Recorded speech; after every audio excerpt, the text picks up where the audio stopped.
Wondering why it was going so well and then nothing? Today we're going to talk about some well-meaning things that sabotage a juicy connection.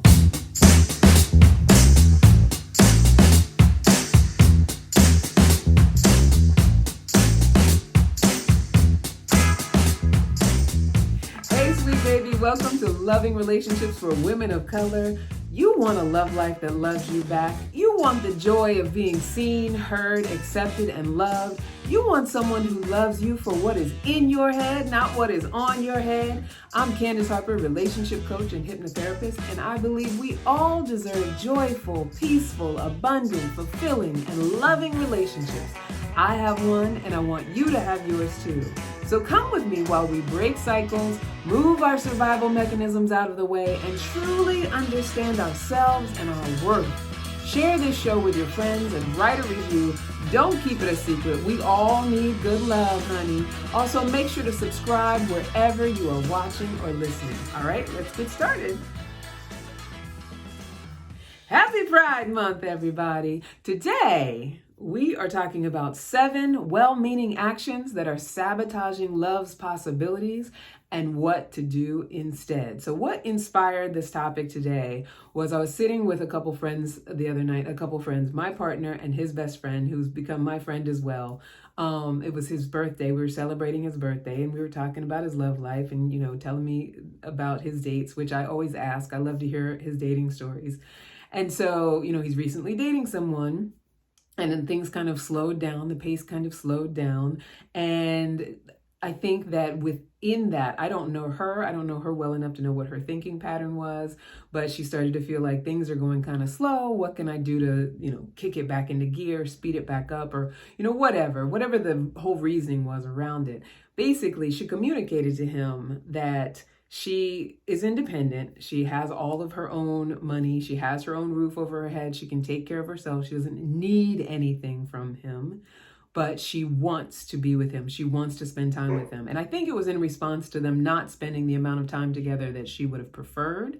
So she was communicating to him that, she doesn't require a lot. She just really wants to spend time with him. She wants him to be able to be honest with her and authentic with her and all of that good stuff. And I think it was a very well-meaning speech that was delivered, and it landed on him in a very positive way. So why did it inspire me to think of the 7 things that we often do that are very well-meaning that sabotage the situation? Because I know the person that I was talking to, and I know that he's the type of person who actually needs someone to be very proactive. And he's in a place in his life where he requires more proactivity. Now, I've talked before about energies, feminine, masculine energy, and, it really depends on what you want, what kind of dynamic you want in your relationship, how you can present, whether you want to present more masculine or more feminine. If you're the type of woman who wants to be in charge of everything, if you're the type of woman who wants to run the show, if you want to be the leader, if you want to be the breadwinner and, have them follow along, I got nothing against that. Absolutely nothing wrong with any of that. And I think that there's an energy and a way that you can be where that's exactly what you can attract. And if that will make you happy, I think that's a wonderful thing. However, most of the women that I work with, that would not make them happy. So the reason that I wanted to talk about that is because I feel like a lot of us do this thing where we're meaning well. And we're hoping that it will make that person feel loved, feel comfortable, feel accepted in our space, and that we'll actually draw them in. And because what we're looking for is different than how we're behaving, we actually end up either repelling a person that would be what we're looking for, or we draw in someone who is not really the energy that we're looking for. So let me get specific about this so you understand why what I felt like she did was a well-meaning sabotage.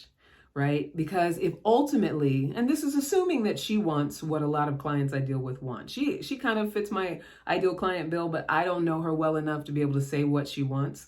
But when clients come to me and they say, I want someone who is just as ambitious as I am, someone who wants to build and grow things together and wants to have a vision and be proactive and, live his life a certain way and is a leader in his community and knows how to be a leader at home, that we can have that kind of unification of our family, of our life, where we feel like we're both participants, we're partners, and I feel like he has a take care of things kind of energy, a very, masculine providing kind of energy, a stability, whether they feel like they need the provision or not. Oftentimes people that I work with, and myself included, they want that person who wants to provide provision, right? Where provision is an option and provision is something that is available, right? It's that feeling of, I will take care of you. I love you. I want to feel loved and stable and taken care of, and that you will ride for me, right? No matter what comes up, we want to have that kind of partnership where we will ride for each other. But I think as women in our feminine energy in particular, we want to feel provided for, right? And then so there's that. It's the duality of that, but then also knowing how to provide for ourselves. And so it's very easy for us to sort of slip into these actions that we mean well, and we mean to actually pull the relationship together and have it come together. But ultimately, we are sabotaging what it is that we truly want to experience. Right? We're thinking, oh, if I get this person in my life, then that's the key. So I will acquiesce to certain things, or I will present certain things like that, not needing very much, so that someone who doesn't want to give very much will feel more comfortable in my space. Like, we don't even know that's the message that we're delivering. So that's the first one. Number one of a well-meaning action that will sabotage love's possibilities. And by love's possibilities, I mean your deepest desire, your heart's desire. Right? So when I say that I want someone who wants to be provisional and take a leadership role and have that sort of masculine energy in the relationship, one of the worst well-meaning things that I can do is signal that I'm not too much trouble, that I'm not going to be a lot of trouble for them. Right? So explaining that he won't have to do much because I've got it. Like, I'm independent. I have all my own things. You don't have to do anything for me. You don't have to go out of your way. You don't have to drive too far. I'll meet you, all of that stuff. Nothing wrong with it. Doesn't make you a bad person if you do all of these things. It's very well-meaning, right? Like, I'm developing a partnership. I'm letting him know that I don't need everything from him. But what I'm setting myself up for is either pulling in the ones that don't want to have to do much, which, if what I want is somebody who's provisional and a leader and has that kind of take care of me mentality, I don't want to pull in that kind of guy. I don't want to pull in the kind of guy who's looking for an easy out or an easy way to do things. And here's the thing, there's nothing wrong with that kind of guy. He's in a certain place in his life. But if I want somebody who, they've already got their money figured out, they've already got their career figured out, they already know where they're going and have a vision, then if I say, well, I don't really need anything from you, then what I'm saying is that there's incompatibility. So I push away those ones that might actually bring the energy that I really want, right? And I also make myself seem like I'm not worth it to the ones that want to do a lot. If I say to them, I don't need any of it, but they really want to do for me, I'm saying, well, I'm not worth you doing all of that because it's not going to mean anything to me because I already got it. Right? Nothing wrong with any of it. It's just, you got to be clear about what you are trying to attract. If you're trying to attract somebody who doesn't want to have to do much, then you're right on track.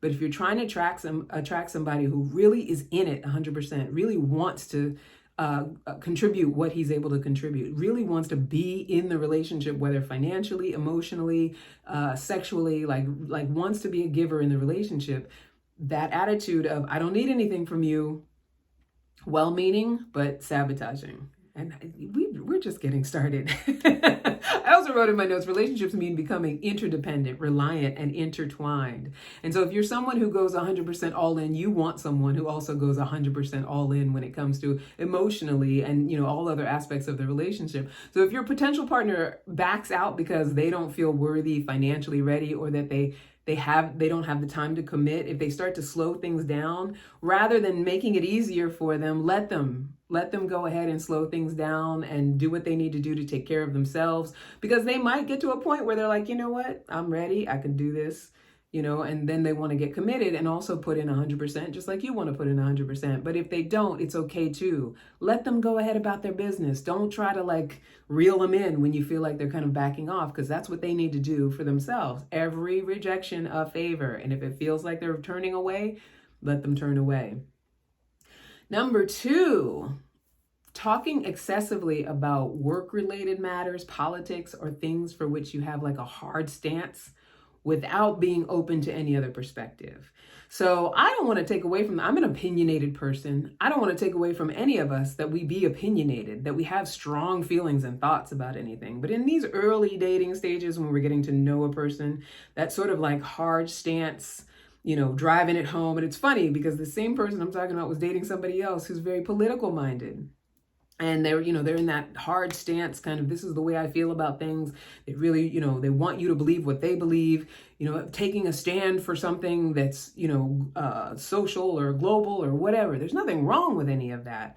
But that kind of energy, it may seem like, oh, what I'm doing is I'm showing how convicted I really am. But when you're sort of getting to know someone and you're not leaving space for like what other perspectives there might be, what you're setting up is, this is the energy. This is what the energy is going to be like with me.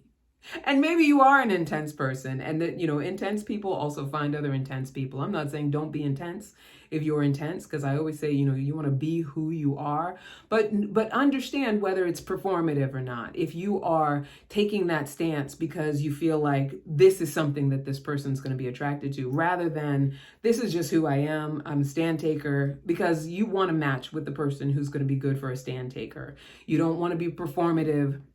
You don't want to be, just trying to show them how serious you are about these things, because it's not that serious in the early dating stages. What you believe in might be very serious, but there's nothing wrong with having heavy conversations or the ability to have them and be enriched by them. It's very, very much a sign of emotional intelligence. However, a potential partner who wants a relationship is looking to experience what the energy is going to be like around you, like your general energy, like what you want to sort of present is who you are day to day. I mean, there are people out there who I guess are always hard in their stance, minute by minute, and they live it. There's an obsessiveness about it. And if that's you, I don't want to take that away from you. But for most of us, sometimes we're in that space, and sometimes we're in a space where we want to be loved and feminine and happy and joyful. And, we want to be creating that balance anyway. Yeah, there are those things that you would die for. There's those things that you stand for. There's those things you believe in. And then there's also when you're resting. And when you're, feminine energy, when you're flowing, when you're loving yourself, when you're looking for love and affection. You don't want to present the part that is the most intense, the part that is the least of who you are every day, because you want that person to think something about you. It's sort of a manipulation, like, look at how serious I am about these things. I want you to know how serious I am about these things. Right? I also said we're hardwired to assume that how we feel around someone when we're first getting to know them is how we'll always feel. So, and we know this because, as women in particular, we often will negate someone very quickly, because if we don't initially feel right, it's like, this is not how I always want to feel in a relationship. But men do the same thing. If and as humans, we do it, whatever gender you are. As humans, we interact with someone and we can't help but think, is this what it's like to be with this person? And we take that first impression or the first initial impressions and think, this is it. Meanwhile, I mean, we're all a field of possibility. We can be almost anything we want to be at any given time on different levels for different reasons, right? So, you might spend a whole year where you're feeling a certain way and you have a certain way of being, and then have an epiphany and be a different way for the rest of your life. But the way that we approach dating, the way that we approach being with people, those initial times together, it's very important that you present who you are day to day and who you are creating yourself to be. If you're someone who wants to be peaceful and joyful, but you also have a hard political stance, be who you want to be. Because you want that person to be attracted to that. You want to attract that in, someone who's a match for that. Unless being intense and a hard stance is something that you want to be for the rest of your life every day, that's not what you want to be presenting, consistently in those early getting to know you stages. Even though it's well-meaning, even though it's wonderful that you have a purpose and a stance and a mission and all of that stuff. That's number 2. Number 3. Exhibiting a negative or pessimistic attitude, consistently focusing on complaints or problems. Sometimes I think we do this and we don't even know that we're doing this. So I come from a family where talking about what's wrong with you physically is a bonding method, right? So when someone isn't feeling well, then we show that we care. It's almost like that's permission to show that you care. It's permission to be loving and affectionate because so and so had to go to the hospital. We all show up when there's a funeral. If anybody's sick, anybody doesn't feel good, then you can be very empathetic and loving. But generally speaking, that's not how we normally interact. So when you come from that kind of dynamic, when you go into relationships, you might go into them feeling like the way that we bond is I tell you my problems. I tell you what's wrong. I tell you what I do need for you to do. This is kind of the opposite of the first one, which is acting like I don't need anything from anybody. But my neediness is around my problems, like what went wrong today, what's going wrong at work, what's going wrong with me physically, what's going wrong with my kids, what's going wrong with, whatever it might be. I want to talk about those things. I want to, I think that that's the way that I'm going to be able to bond with you. And I mean well. I'm trying to create a bond. I'm trying to, meet you on some level. But the problem with that, especially when that's the only way we know how to connect, is do you want to attract someone who identifies themselves by their hardships? Right? So that requires a lot of self-reflection because am I someone who identifies myself by my hardships? Right? I remember one time when I was on the Bill Cunningham show, there was a young woman there whose mother had been a drug addict and she'd been through all kinds of things. I can't remember what her entire story was, but I remember asking her, who would you be if you weren't the daughter of a drug addict? And I asked her that not so she could immediately answer me, but to give her an opportunity to answer that question for herself in self-reflection. Who would I be if I didn't have that story? Who could I be if I didn't have that story? Now, some of you might be like, well, that was her story. That's it. That's the end of it. However, if you ever have worked with me as a coach, you know that we are all a field of possibility, right? And despite our circumstances, we do get a lot of choice around who we be in any given situation. We get choice around how we perceive things, what we believe about things, what is the deciding factor in how we proceed and behave and how we're inspired, how we're motivated. So yes, our conditioning, our growing up definitely causes a lot in our personality and our behavior and how we do things. But the moment you get to say, this doesn't work, you have an opportunity to make a new choice. I don't have to make the same old choices I was making before based on what I experienced in the past. I can make a brand new choice once I'm aware, once I'm self-aware, right? So if I say I don't want to be someone who identifies myself by my hardships, and I might not even recognize that I do that. That might just be something I do by default. Like I just talk about my problems. I go into a situation, I talk about how shitty the world is. I go into a situation, I talk about all the medical things that I've been through. I've known many people who do that. I know people who, if you tell them a problem, they'll one-up you because they have to have the bigger problem, right? And we often bond around our problems. But if you don't want that, if you don't want to attract someone who identifies themselves by their hardships and by their problems, you want to say, if I don't want that, who am I being? Am I being that? Right? And it's all well-meaning. It's all about connection, but ultimately, it's connecting with someone who's just going to mirror that back to you. And so it's a joined life of hardship, which I'm not knocking it, but I think that most of us consciously aren't looking for that, right? That if that's not what you want, because oftentimes, especially when we get steeped in our own problems, we're annoyed by other people's problems.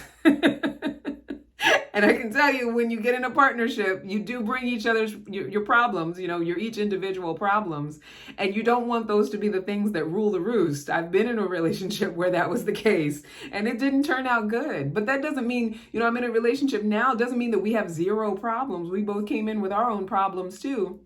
But we didn't identify ourselves by our problems. We don't identify ourselves by our problems. We identify ourselves by our lifestyle, our mission, our core values, and how those things intertwine together. And then the problems are an aside, and how we deal with the problems is something that we, use our relationship and how we relay and how we communicate in order to overcome when we need to overcome them. And you want to be able to partner to overcome problems. We all have problems, but you don't want your whole relationship identified by problems, right?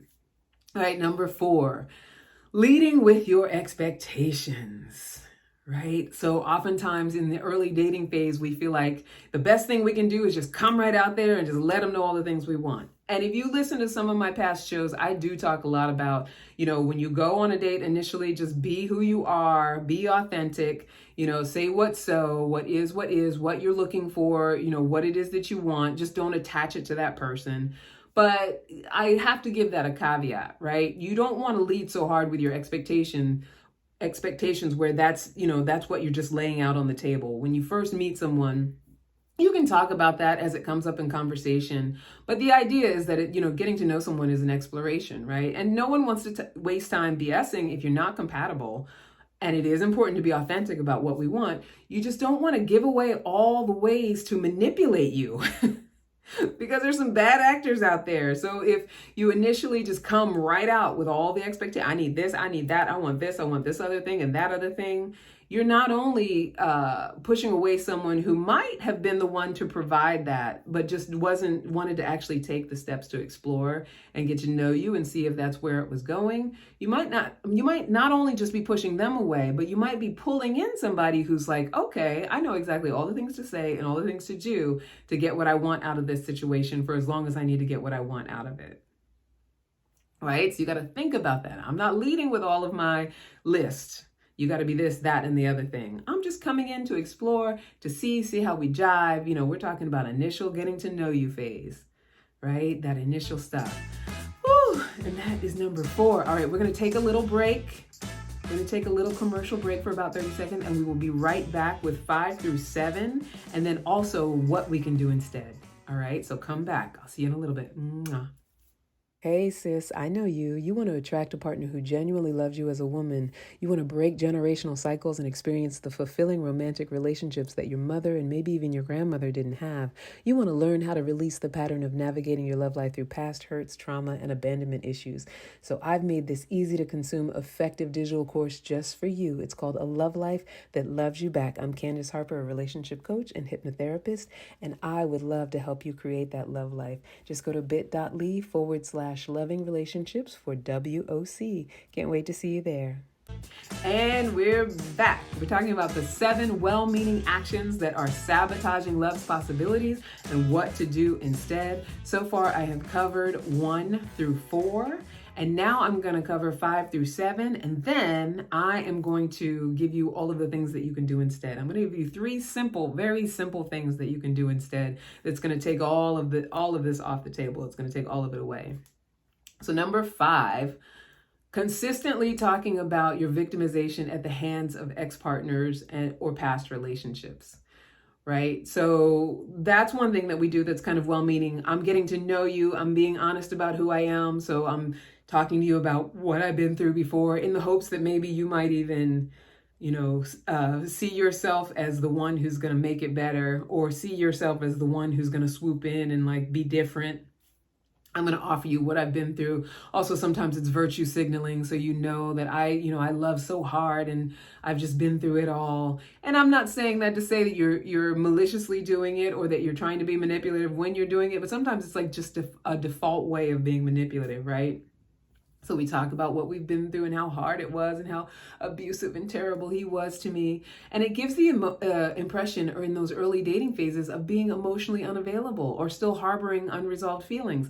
And a potential partner might not be able to put that language on it. They might not know that's exactly what they're intuiting or what the messaging is, but that's often the messaging. If you've ever sat down and talked to someone who talked about their exes, it was like, depending on how much they talked about their exes, how they talked about their exes, there was that part of you that was like, this is unfinished business. There's more to this. Now, that's not to say that someone is, worthless because they talk about their exes. It really depends on how they talk about them, where they're at, when it comes to the relationships, things like that. But you don't want to be in a place of victimhood. If you still have, and by victimhood, that's not to take away from if someone did victimize you. However, if you're still in a place where you're like, this is what he did to me, and he did this, and he did that, and here's the list, or this is what she did to me, and here's all the things, and I'm just, I'm innocent, and it just was horrible. I just been through the worst, and that's where you're at. There's two things that can happen with that. Like I said, you give the impression of being emotionally unavailable and still harboring the unresolved feelings, but it also signals to bad actors that you're a mark, right? You're a mark, you're vulnerable, you're still in your vulnerability phase, and all they have to do is, pretend to not be that person until it turns out they really are. Or it tells the healthy ones that you're going to be a lot of work, right? And the healthy of us out here, the ones who are doing the work, we're looking for healthy people out here. We want other healthy people, because the worst thing you can do is match up with somebody who's going to pull you back into your old ways, or have you feeling like you can't continue to grow. You can't continue to grow forward because you got to pull that other person with you, right? And sometimes that does end up being the case in relationships. I'm not saying that's the worst thing in the world, but in these initial phases, as you're getting to know someone, you really want to be in a place where you are feeling healthy. And so the idea is not to be hush about the feelings of victimization or wanting to consistently talk about it. The idea is to heal the desire to do that. Make it authentic. Like, heal the desire to still be talking about your exes. Or heal the desire to talk about them in a negative way and make it seem as though you were innocent. Because it does take two to tango. Whatever the situation was, at some point you had to be a volunteer, right? And I don't mean that to be harsh, because some of us have been through some real hard shit with people and have been stuck in some serious situations. But take the time to heal that before you start trying to get to know someone else. Because if you find yourself compelled to keep talking about it, that means that there's some unfinished business. And you might mean well, you might feel like this might cause connection, but that's not the kind of connection that you want to cause, because you're going to attract things like trauma bonding. And, like I said, people who aren't looking to do well by you. Number 6, being really guarded or closed off and making it challenging for the other person to connect. And when I say we're well-meaning when we do this, it's because we're told, you want to be a challenge. You don't want to be so easy.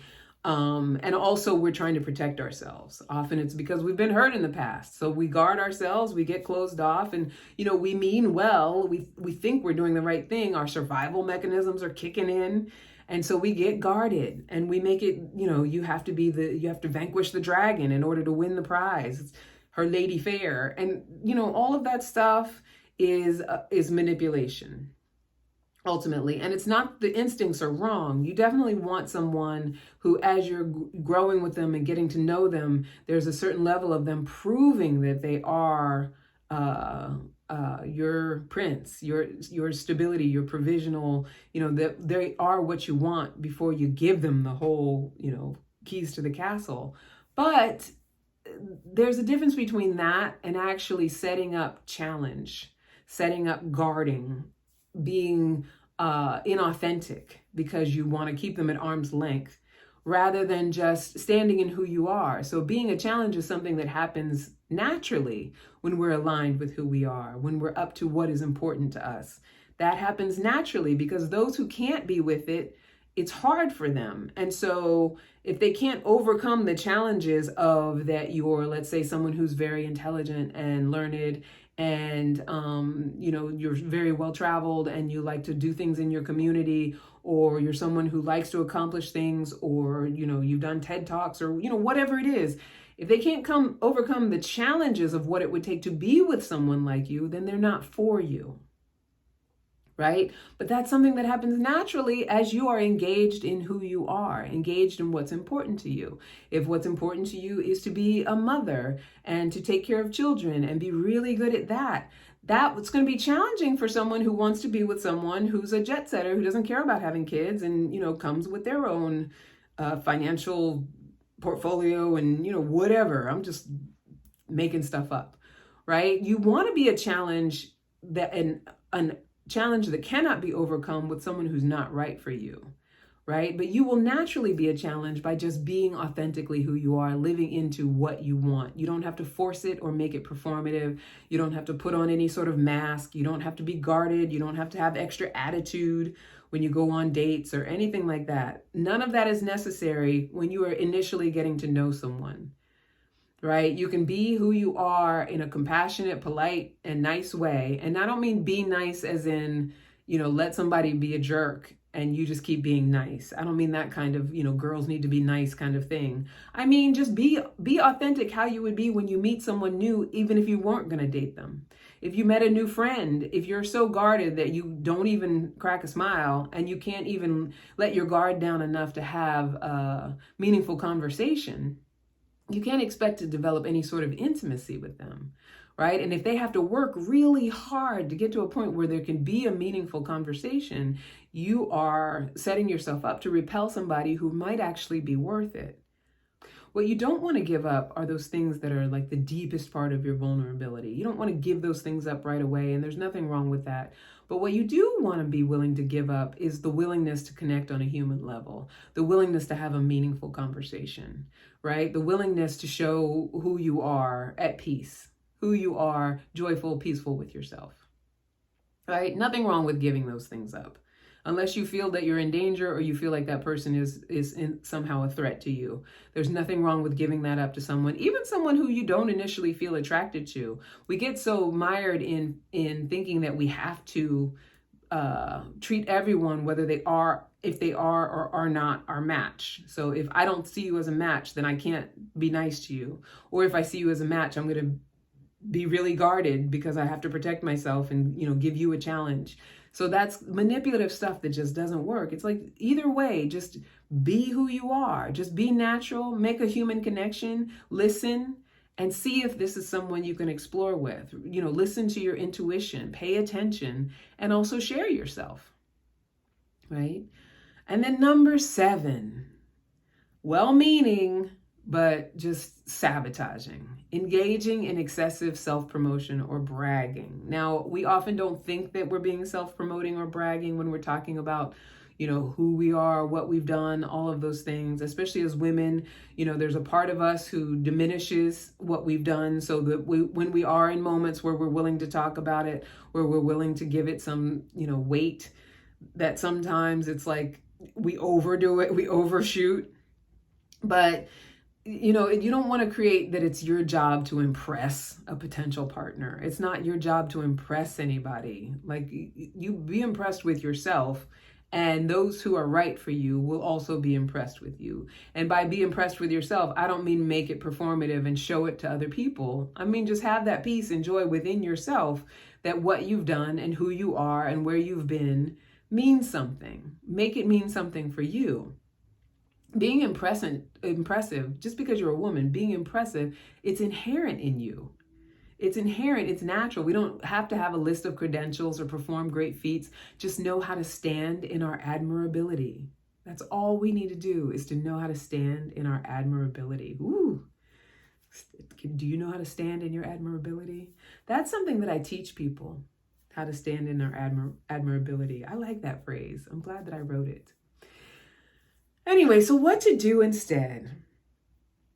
Learning how to stand in your admirability. So the first thing is relax. Just relax, especially in these beginning phases, being in touch with each other. You go out on a date. If it works out, you find that you're really attracted to somebody. Relax. Relax. He's not going anywhere. And if he is, he wasn't yours to begin with. Just communicate, enjoy it. Do your texting, your calling, your dating, and just focus on being aligned with your core values. You will attract the partner that you desire. There is no lack as long as you stand within your core values. Just focus on that.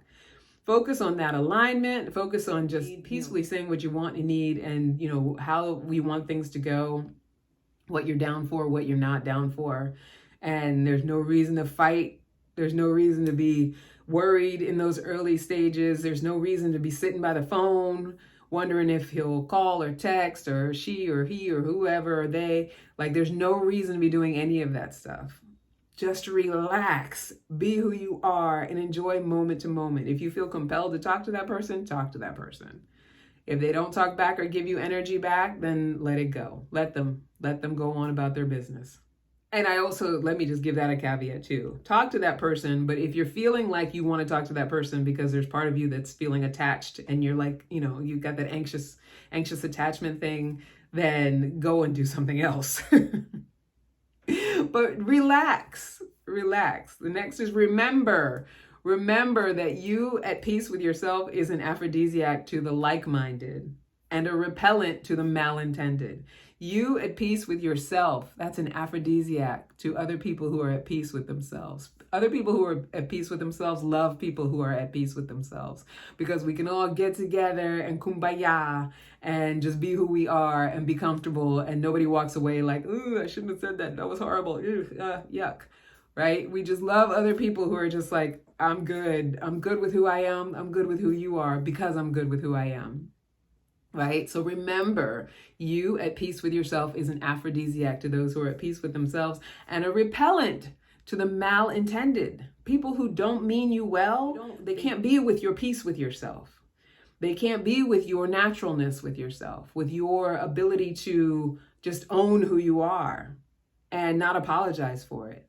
People who don't mean you well they need weakness from you. They need your insecurity. They need for you to need something from them, and need something in a way that is not healthy and in an attached way, right?